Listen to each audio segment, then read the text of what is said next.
শিক্ষার্থীরা আশা করি তোমরা সবাই ভালো আছো। আজকে আমরা এইচএসসি ফার্স্ট ইয়ার এবং সেকেন্ড ইয়ার 2 ইয়ারের জন্য আমাদের লাগবে প্রোডাকশন চ্যাপ্টার, অর্থনীতি প্রথম পত্র চ্যাপ্টারের নাম আমাদের প্রোডাকশন, ক্লাস নাম্বার 3। আমরা এর পূর্বে 2টা ক্লাস দিয়েছি, আজকে আমরা ক্লাস নাম্বার 3 দিব, এইচএসসি ইকোনমিক্স। আজকে আমরা খুবই গুরুত্বপূর্ণ একটি বিষয় পড়ব, যেটা আমাদের বোর্ডের পরীক্ষায় মাঝে মাঝেই এসে থাকে। সেটা হচ্ছে ক্রমহ্রাসমান প্রান্তিক উৎপাদন বিধি। ক্রমহ্রাসমান প্রান্তিক উৎপাদন বিধি, আমি বোর্ডে প্রশ্নটা বা উদ্দীপকটা আগেই তুলে রেখেছি। ক্রমহ্রাসমান প্রান্তিক উৎপাদন বিধি, তাহলে অর্থটা কি দাঁড়ায়? আমাদের কিন্তু নামের মধ্যেই বিষয়টা আছে যে প্রান্তিক উৎপাদন ধীরে ধীরে কমে আসে, এই জন্য এই বিধির নাম ক্রমহ্রাসমান প্রান্তিক উৎপাদন বিধি। আমি আবারও বলছি, মোট আমি যতই শ্রমিক নিয়োগ করব, শ্রমিকের নিয়োগ যতই বাড়াতে থাকি, মোট উৎপাদন বাড়তে থাকলেও প্রান্তিক উৎপাদন কমতে থাকে। এই বিধিকে আমরা বলবো ক্রমহ্রাসমান প্রান্তিক উৎপাদন বিধি। আমাদের মোট উৎপাদন বাড়তে থাকলেও প্রান্তিক উৎপাদন কমতে থাকবে। অনেক সময় এরকম উদ্দীপক দেওয়া থাকে যেখানে প্রান্তিক উৎপাদন বের করে দেওয়া থাকে না, সেক্ষেত্রে আমাদেরকে প্রান্তিক উৎপাদন বের করে নিতে হবে। সেক্ষেত্রে আমাদেরকে প্রান্তিক উৎপাদন বের করে নিতে হবে। আমরা যদি 2 নম্বর ক্লাসটা ভালো করে থাকি, তাহলে তৃতীয় ক্লাসে এখানে প্রান্তিক উৎপাদন বের করা কোনো ব্যাপার না। তোমরা দেখো, জমি 1 acre 1 acre 1 acre 1 acre 1 acre, জমির পরিমাণ সবসময় স্থির থাকবে। আমরা একটা উপকরণ শুধু বাড়াবো, যেমন শ্রমিক এল, লেবার এলতে লেবার, 1 জন 2 জন 3 জন 4 জন 5 জন, আমরা ধীরে ধীরে বাড়াইছি এবং মোট উৎপাদনও ধীরে ধীরে বাড়ছে। 50 মন থেকে 90 মন, 90 মন থেকে 120 মন, 120 মন থেকে 140 মন, 140 মন থেকে 150 মন। তোমরা দেখো, প্রথম জন শ্রমিক 50 মন উৎপাদন করছে, একজন শ্রমিক 50 মন, তাহলে প্রথমে মোট উৎপাদনও যা, প্রান্তিক উৎপাদনও তা, তাহলে 50, প্রান্তিক উৎপাদন 50। তো টিপি তে টোটাল প্রোডাকশন এবং এমপি তে মার্জিনাল প্রোডাকশন। এখন 2 নম্বর শ্রমিকের প্রান্তিক উৎপাদন কত? আমি গত ক্লাসে কিন্তু এই চার্ট দিয়ে আমি তোমাদেরকে পড়িয়েছি। 2 নম্বর শ্রমিকের প্রান্তিক উৎপাদন কত? 50 থেকে 90 কত বাড়লো? 40 বাড়লো। 50 থেকে 90 কত বাড়লো? 40। এবার 3 নম্বর শ্রমিকের প্রান্তিক উৎপাদন কত? 90 থেকে 120 কত বাড়লো? 30। এবার 3 থেকে 4 জন শ্রমিক করলাম, মোট উৎপাদন বাড়লো 120 থেকে 140 হলো, তাহলে মোট উৎপাদন কতটুকু বাড়লো? 20। 120 থেকে 140 20 মন বাড়লো। আর 4 থেকে যখন 5 জন শ্রমিক নিয়োগ করলাম, তখন আমার 140 থেকে বেড়ে হলো 150 মন, তাহলে প্রান্তিক উৎপাদন হলো কতটুকু? মোট উৎপাদনের পরিবর্তনকে আমরা প্রান্তিক উৎপাদন বলি। 140 থেকে 150 10 মন, 140 থেকে 150 কতটুকু বাড়লো?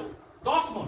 এভাবে আমরা একটা চার্ট পরিপূর্ণ করতে পারি। অনেক সময় প্রান্তিক উৎপাদন বের করে দেওয়া থাকে না, সেক্ষেত্রে তোমাদেরকে উদ্দীপকে প্রান্তিক উৎপাদন বের করে নিতে হবে। তাহলে 50 এর 50, প্রথমে মোট উৎপাদন যা, প্রান্তিক উৎপাদন তা। 50 থেকে 90 কত বাড়লো? 40 বাড়লো। 90 থেকে 120 কত বাড়লো? 30 বাড়লো। 120 থেকে 140 কত বাড়লো? 120 থেকে 140 কত বাড়লো? 20 বাড়লো। 140 থেকে 150 কত বাড়লো? 10 বাড়লো। বিষয়টা এখন আমরা ভালো দেখা যাচ্ছে কি?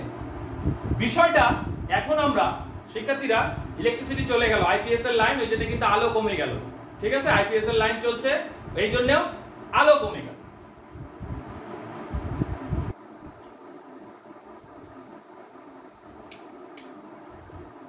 আচ্ছা, যাই হোক, আমরা আইপিএস এর লাইনে করছি, এই জন্য আমাদের আলো কমে গেছে। এবার আমরা বিষয়টা চিত্রের মাধ্যমে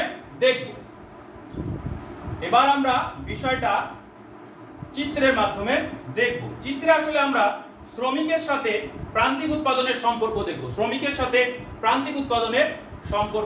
দেখব।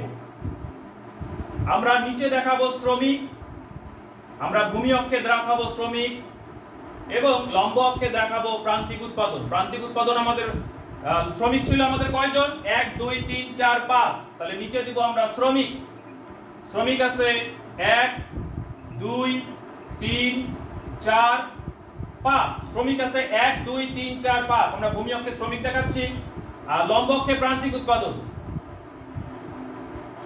প্রান্তিক উৎপাদন আমাদের কত আছে? 10 20 30 40 50, তাহলে শূন্যের কাছাকাছি হবে 10, তারপরে হবে 20, তারপরে হবে 30, তারপরে হবে 40 এবং তারপরে হবে 50। আমরা কিন্তু যদি উল্টা 50 40 30 20 10 দেই তাহলে কিন্তু হবে না। 10 20 30 40 50। তাহলে আমরা একজন শ্রমিকের সাথে প্রান্তিক উৎপাদন কত ছিল? 50। তাহলে যে শ্রমিকের 1 থেকে একটা লম্ব টানলাম এবং 50 থেকে একটা লম্ব টানলাম, তারা পরস্পর এ বিন্দুতে মিলিত হলো। তোমরা আবার দেখো, আমরা একজন শ্রমিকের সাথে প্রান্তিক উৎপাদন ছিল 50। আমরা শ্রমিকের সাথে প্রান্তিক উৎপাদনের সম্পর্ক দেখাচ্ছি। একজন শ্রমিকের সাথে প্রান্তিক উৎপাদন ছিল 50। তাহলে শ্রমিকের 1 থেকে একটা লম্ব টানলাম, প্রান্তিক উৎপাদনের 50 থেকে একটা লম্ব টানলাম, যারা পরস্পর এ বিন্দুতে মিলিত হলো। তাহলে এটার ব্যাখ্যা তোমরা কিভাবে দিবা? তোমরা খাতায় নোট করে নিবা, আমি বলে দিচ্ছি, কারণ বোর্ডে এভাবে লেখা সম্ভব না। উপরের চিত্রে তোমরা লেখা এভাবে লিখে নিবে, এই চিত্রের নিচে ব্যাখ্যা হবে, এই চিত্রের নিচে ব্যাখ্যা হবে। উপরের চিত্রে দেখা যায় একজন শ্রমিক নিয়োগ করলে প্রান্তিক উৎপাদন পাওয়া যায় 50 মণ, যা এ বিন্দু দ্বারা দেখানো হয়েছে, যা এ বিন্দু দ্বারা দেখানো হয়েছে। চিত্রের নিচে ব্যাখ্যা, তোমরা ব্যাখ্যা কমপ্লিট করবে, আমি ক্লাসে দেখব। আমি আবারও বলছি, একজন শ্রমিক নিয়োগ করলে প্রান্তিক উৎপাদন পাওয়া যায় 50 মণ, যা এ বিন্দু দ্বারা দেখানো হয়েছে। এরপর দুইজন শ্রমিক নিয়োগ করলে প্রান্তিক উৎপাদন পাওয়া যায় 40 মণ। তোমরা 2 থেকে লম্ব টানো আর 40 থেকে লম্ব টানো। ব্যাখ্যাটা কি হবে? এরপর দুইজন শ্রমিক নিয়োগ করলে প্রান্তিক উৎপাদন পাওয়া যায় 40 মণ, যা বি বিন্দু দ্বারা দেখানো হয়েছে। এরপর তিনজন শ্রমিক নিয়োগ করলে প্রান্তিক উৎপাদন পাওয়া যায় 30 মণ। তাহলে তিনজন শ্রমিক এবং 30 থেকে লম্ব টানলাম। এরপর তিনজন শ্রমিক নিয়োগ করলে প্রান্তিক উৎপাদন পাওয়া যায় 30 মণ, যা সি বিন্দু দ্বারা দেখানো হয়েছে। এরপর চারজন শ্রমিক নিয়োগ করলে প্রান্তিক উৎপাদন পাওয়া যায় 20 মণ।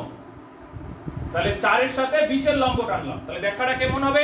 এরপর চারজন শ্রমিক নিয়োগ করলে প্রান্তিক উৎপাদন পাওয়া যায় 20 মণ, যা ডি বিন্দু দ্বারা দেখানো হয়েছে। এরপর পাঁচজন শ্রমিক নিয়োগ করলে প্রান্তিক উৎপাদন পাওয়া যায় 10 মণ।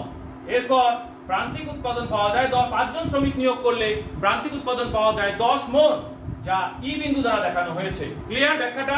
আমি আবারও বলছি, তোমরা ব্যাখ্যা শুরু করবা এভাবে। উপরের চিত্রে ভূমি অক্ষে শ্রমিক এবং লম্ব অক্ষে প্রান্তিক উৎপাদন দেখানো হয়েছে। চিত্রে দেখা যায় একজন শ্রমিক নিয়োগ করলে প্রান্তিক উৎপাদন পাওয়া যায় 50 মণ, যা এ বিন্দু দ্বারা দেখানো হয়েছে। দুইজন শ্রমিক নিয়োগ করলে প্রান্তিক উৎপাদন পাওয়া যায় 40 মণ, যা বি বিন্দু দ্বারা দেখানো হয়েছে। তিনজন শ্রমিক নিয়োগ করলে প্রান্তিক উৎপাদন পাওয়া যায় 30 মণ, যা সি বিন্দু দ্বারা দেখানো হয়েছে। চারজন শ্রমিক নিয়োগ করলে প্রান্তিক উৎপাদন পাওয়া যায় 10 মণ, 20 মণ, যা ডি বিন্দু দ্বারা দেখানো হয়েছে। এবং পাঁচজন শ্রমিক নিয়োগ করলে প্রান্তিক উৎপাদন পাওয়া যায় 10 মণ, যা ই বিন্দু দ্বারা দেখানো হয়েছে। এখন A B C D E বিন্দু যোগ করলে আমরা এমপি রেখা পাই, যা বাম দিক থেকে ডান দিকে নিম্নগামী। এর পরের লাইন তোমরা লিখবা, এখন A B C D E বিন্দুগুলো যোগ করলে, এখন A B C D E বিন্দুগুলো যোগ করলে আমরা এমপি রেখা বা প্রান্তিক উৎপাদন রেখা পাই, যা ডান দিকে নিম্নগামী। তাহলে পরিশেষে বলা যায়, শ্রমিকের নিয়োগ যতই বাড়ানো হয় 1 2 3 4 5, পরিশেষে বলা যায় শ্রমিকের নিয়োগ যতই বাড়ানো হয় মোট উৎপাদন বাড়তে থাকলেও প্রান্তিক উৎপাদন কমতে থাকে। মোট উৎপাদন বাড়তে থাকলেও প্রান্তিক উৎপাদন ধীরে ধীরে কমতে থাকে।